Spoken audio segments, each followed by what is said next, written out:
Dhugaa garaan koo beeku maafan dhokseerra darbaare ani ma baasee dhoksaasa. Jaalala koo fi maleessa inni olii gasi fide mormi yoon beeke dhugaasa. Du'atta deemte ati naafi qooda kan koo fannoo yaadde bilisa baaste lubbuu koo.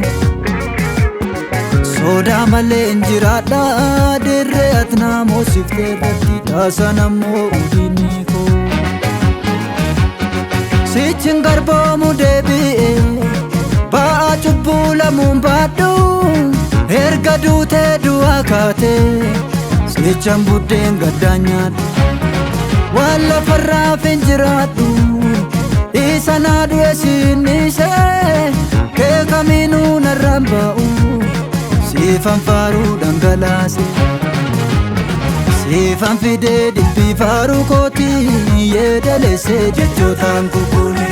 Siifan fidee dibbii faaruu kooti yeedaleesse jechootaan kukuune. Kee dabalee titti caala malee siif gadi hin bu'u faaruun koo yoomillee. Kee dabalee titti caala malee siif gadi hin bu'u faaruun koo yoomillee. Siifan fidee dibbii faaruu kooti yeedaleesse jechootaan kukuune. Siifan fidee dibbii faaruu kooti yeedaleesse jechootaan kukuune. Kee dabalee titti caala malee siif gadi hin bu'u faaruun koo yoomillee. Kee dabalee titti caala malee siif gadi hin bu'u faaruun koo yoomillee.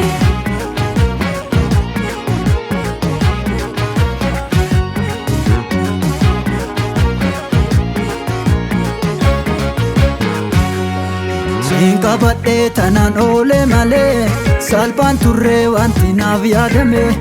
Biyyi lafaa dugna kaadhimmannaani murtoon kasaas dhiiga kennidhame. Mana kan koo samiirratti ijaarte biyya lafaa situ naaf tuffate. Of bira naaf goote galgala koo dachee kanaa bakka tokko goote. Siifan fidee dibbii faaruu kooti yeedaleesse jechootaan kukuune. Siifan fidee dibbii faaruu kooti yeedaleesse jechootaan kukuune.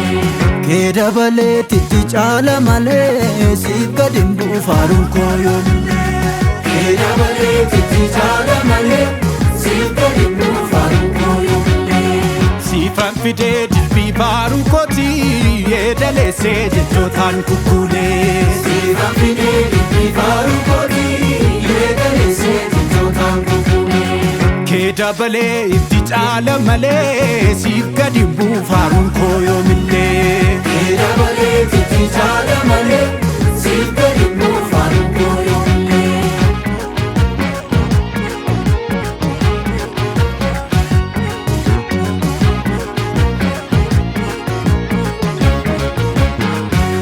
Addaamummaa sammuu faana irraatii fannistee naannala kee fannoorraa na buuste.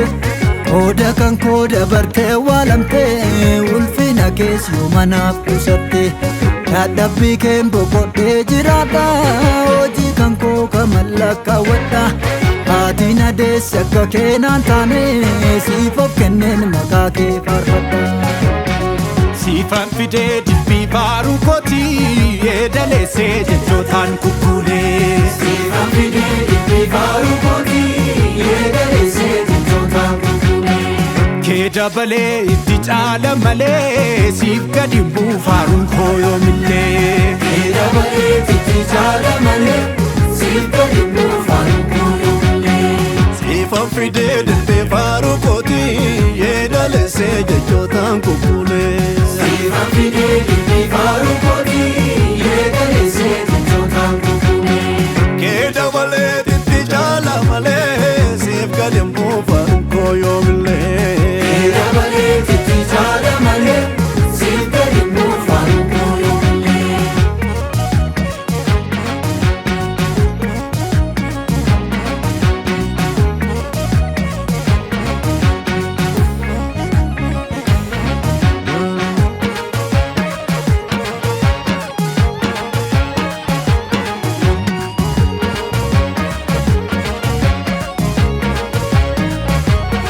mata dureen faarfannaa koo fijoon dubbii jecha kooti yosi malee eenyu Yesuus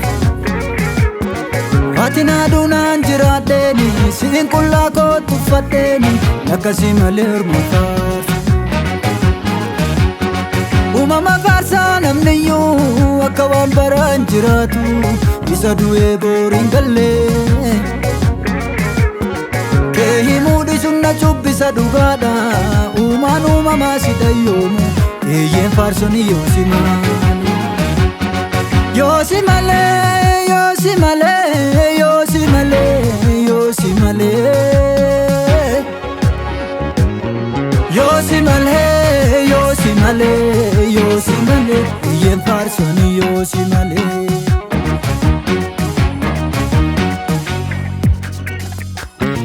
yoosi malee malakkaman jecha wanta badu yoosi malee mootiif mootonni sumaaf sagadu yoosi malee utuu jiruunni guddaan hunda uume yoosi malee uumaman faarsu garaa koo garboome yoosi malee malakkaman jecha wanta badu yoosi malee mootiif mootonni sumaaf sagadu